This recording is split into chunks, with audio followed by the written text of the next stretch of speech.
السلام علیکم ورحمۃ اللہ وبرکاتہ۔ میرا باپ شہر کی نالیاں صاف کرتا مگر مجھ کو مہنگے اسکول میں پڑھا رہا تھا۔ سب اسکول کے بچے میرا مذاق اڑاتے اور ٹیچر بھی مجھ کو مارتے تھے۔ ایک روز میرا میٹرک کا رزلٹ آیا تو میں نے بورڈ میں اچھے نمبر لیے۔ یہ دیکھ کر میرے کلاس فیلوز کے والدین نے پرنسپل سے کہا کہ اگر اشرف یہاں پڑھ رہا تو سب اپنے بچوں کو اسکول سے نکال لیں گے۔ پرنسپل نے مجھ پر چوری کا جھوٹا الزام لگا کالج سے نکالا تو میرا باپ رونے لگا۔ میں نے اپنے باپ سے کہا کہ ایک دن ایسا آئے گا جب یہ پرنسپل صاحب خود مجھ سے ملنے کے لیے لائن میں لگیں گے۔ یہ سن کر سب مجھ پر ہنسنے لگے، لیکن 12 سال بعد جب پرنسپل ریٹائر ہوئے تو میں حیرت سے دیکھ رہا تھا کہ میرے بیگ سے ہیڈ ماسٹر جی نے چوری کا موبائل برآمد کر لیا تھا اور پھر انہوں نے سب کے سامنے ہی مجھے بری طرح مارنا پیٹنا شروع کر دیا۔ میں تو اسٹاف روم میں گیا بھی نہیں تھا تو پھر ان کا موبائل فون کیسے چوری کر سکتا تھا۔ بریک بند ہوتے ہی پورے اسکول میں بچوں کی تلاشی لی جا رہی تھی کیونکہ کوئی بچہ پرنسپل کے روم میں جا کر ان کا موبائل چوری کر لایا تھا۔ میں تو سارا وقت کلاس میں ہی بیٹھا رہا تھا کیونکہ صبح جو جیب خرچ مجھے ابو نے دیا تھا وہ اسکول پہنچتے ہی مجھ سے جرمانے میں لے لیا گیا تھا کیونکہ میں نے اپنے پھٹے ہوئے جوتے چینج نہیں کیے تھے۔ اور یہ سلسلہ میرے ساتھ پچھلے ایک ہفتے سے چل رہا تھا کیونکہ ابو نے مجھ سے وعدہ کیا تھا کہ جیسے ہی اس مہینے کی تنخواہ ملتی ہے وہ مجھے جوتے لے کر دیں گے۔ میرے جوتے بہت پرانے ہو چکے تھے اور انگوٹھے جوتا پھاڑ کر اس میں سے نظر آ رہے تھے۔ پوری کلاس میرے حلیے پر ہنستی تھی مگر میں خاموش رہتا کیونکہ میرے ابو نے مجھے کہا تھا کہ مجھے اپنی ساری توجہ صرف اور صرف اپنی پڑھائی پر لگانی ہے تاکہ میں پڑھ لکھ کر ایک ایسا مقام حاصل کر سکوں جہاں پر مذاق اڑانے والے خود ہی میری عزت کرنے پر مجبور ہو جائیں۔ اور واقعی میں سوائے پڑھائی کے ان کی کسی بھی حرکت پر توجہ نہیں دیتا تھا۔ بعض اوقات جب زیادہ ہی دل آزاری ہو جاتی تو ذرا دیر رو کر پھر بشاش ہو جاتا۔ میرا نام اشرف ہے اور میرے والد صفائی کا کام کرتے ہیں، لیکن میرے کلاس فیلو اور استاد کہتے ہیں کہ میرے والد شہر کی نالیاں صاف کرتے ہیں۔ مجھے نام سے کم اور چوڑا کہہ کر زیادہ بلایا جاتا ہے۔ میں عام بچوں کے گلاس میں پانی نہیں پی سکتا، میرا گلاس میرے بیگ میں موجود ہوتا اور اسی طرح میں کسی بھی بچے کے ساتھ بیٹھ کر بریک نہیں کر سکتا تھا۔ اور یہ سلسلہ اب سے نہیں برسوں سے چلا آ رہا تھا۔ جب میں نے اسکول میں داخلہ لیا تھا میرے والد خود محنت مزدوری کر کے بھی مجھے اچھے اسکول کالج میں پڑھانے کا خواب دل میں لیے زندہ تھے۔ اس وقت بھی میں ایک پرائیویٹ اسکول میں زیر تعلیم تھا اور پرنسپل بار بار مجھے بلا کر کہتا کہ اپنے باپ سے کہو کہ وہ اپنی حیثیت کا کوئی اسکول دیکھ لے کیونکہ یہاں پر پڑھنے والے بچوں کے والدین یہ شکایت کرتے کہ اگر تم نے اشرف کو اسکول میں داخل رکھا تو وہ اپنے بچوں کو اسکول سے ہٹا لیں گے۔ میں ان کی یہ باتیں سن کر اپنے خون کی گھونٹ بھر کر چپ ہو کر جاتا۔ جب بھی ابو سفید دھلے ہوئے کپڑے پہن کر میری اسکول فیس دینے پہنچتے تو پرنسپل صاحب ابو سے یہی کہتے کہ اشرف کو کسی اور جگہ پر داخل کروا دو، ہمارے اسکول کی ریپوٹیشن خراب ہوتی ہے۔ ابو ہر بار ان کی منت ترالے کر کے واپس لوٹ آتے۔ پرنسپل صاحب کے ہاتھ میں تھے اور وہ مجھے گھسیٹ کر اسمبلی ہال میں لے گئے تھے۔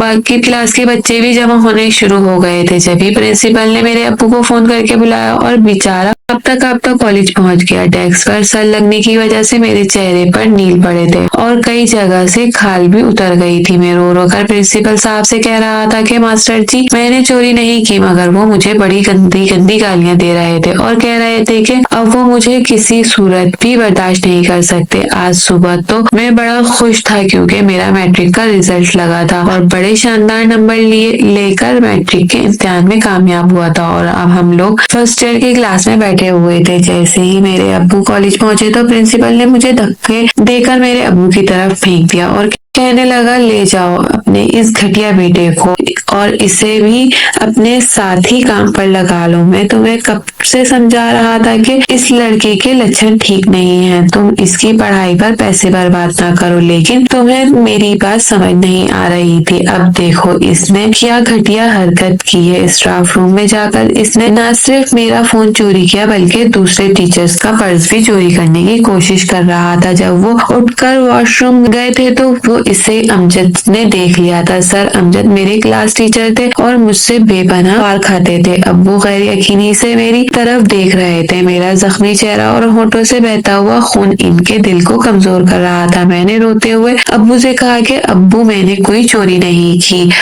میں تو آج بریک کرنے بھی کلاس روم سے نہیں نکلا کیونکہ میری جیب خرچ ہی صبح جرمانے میں لے لی جاتی ہے اور میں تو کئی روز سے کلاس روم میں ہی بیٹھا رہتا ہوں۔ ابو نے میری یہ بات سن کر مجھے اپنے سینے سے لگا لیا اور خود روتے ہوئے پرنسپل کے سامنے ہاتھ جوڑ کر بیٹھ گئے اور کہنے لگے کہ سر پلیز تم میرے بیٹے کو کالج سے نہ نکالیں، اس کی زندگی خراب ہو جائے گی، اگر اس سے غلطی ہوئی ہے تو میں معافی مانگ لیتا ہوں۔ لیکن پرنسپل نے ان کی کوئی بات نہیں سنی اور سیکیورٹی گارڈ کو بلانے لگے تاکہ ہم دونوں کو کالج سے نکال سکیں۔ یہ دیکھ کر میں نے اپنے ابو کا ہاتھ تھام کر انہیں کھڑا کیا اور انہوں نے کہا کہ ابو روئے مت، آج یہ مجھ پر جھوٹا الزام لگا کر اس کالج سے مجھے نکال رہے ہیں، لیکن آپ دیکھنا ایک دن ایسا بھی ضرور آئے گا جب یہ لوگ مجھ سے ملنے کے لیے وقت لیا کریں گے۔ نہ جانے اس وقت میرے لہجے میں کیا تھا جسے سن کر میرے ابو نے چپ ہو گئے، لیکن باقی سب لوگ مجھ پر ہنسنے لگے۔ میں نے بے دردی سے اپنا چہرہ صاف کیا اور اپنے ابو کا ہاتھ پکڑ کر اسکول کا بیگ اٹھایا اور باہر نکل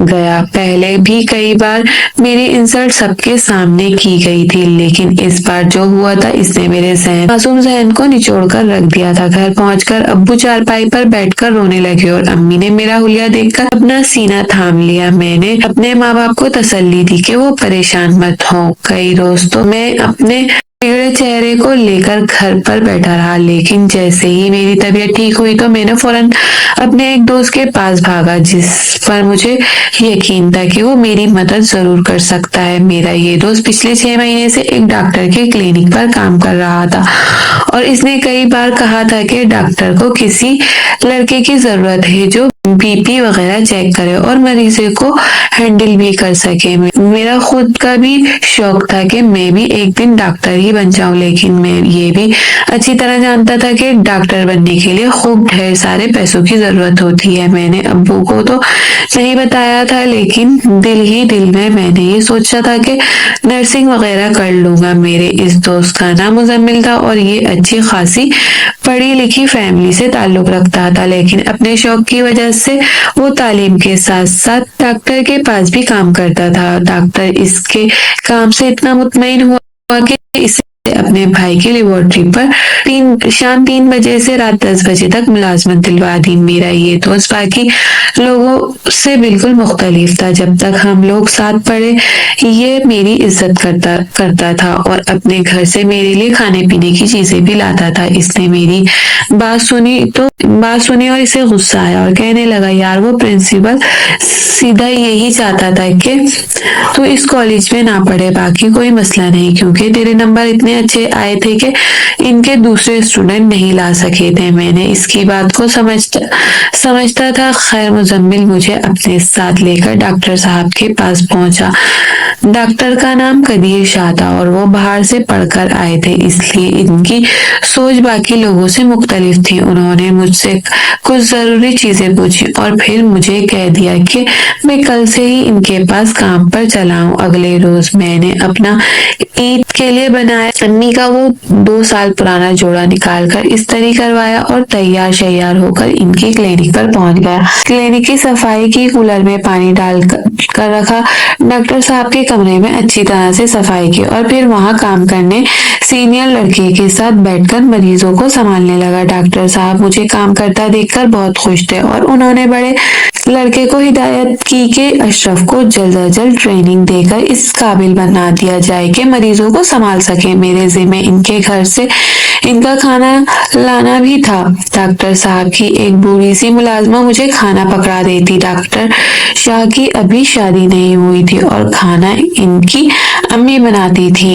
سب سے اچھی بات یہ تھی کہ کلینک پر کام کرنے والے 4 لڑکوں کے لیے ان کے گھر سے ہی کھانا آتا۔ شروع میں ان لوگوں کے ساتھ کھانا کھانے سے انکار کرتا، تو ایک روز ڈاکٹر نے مجھے بلا کر مجھ سے میرا مسئلہ پوچھا تو میں نے انہیں بتایا کہ میں عام لڑکوں کے ساتھ بیٹھ کر کھانا نہیں کھا سکتا کیونکہ میں نہیں چاہتا کہ کل کو وہ مجھے نفرت کی نظر سے دیکھیں یا پھر وہ بھی کسی اسکول کی طرح میرا مذاق اڑائیں۔ انہوں نے مجھے تسلی دی، ہاں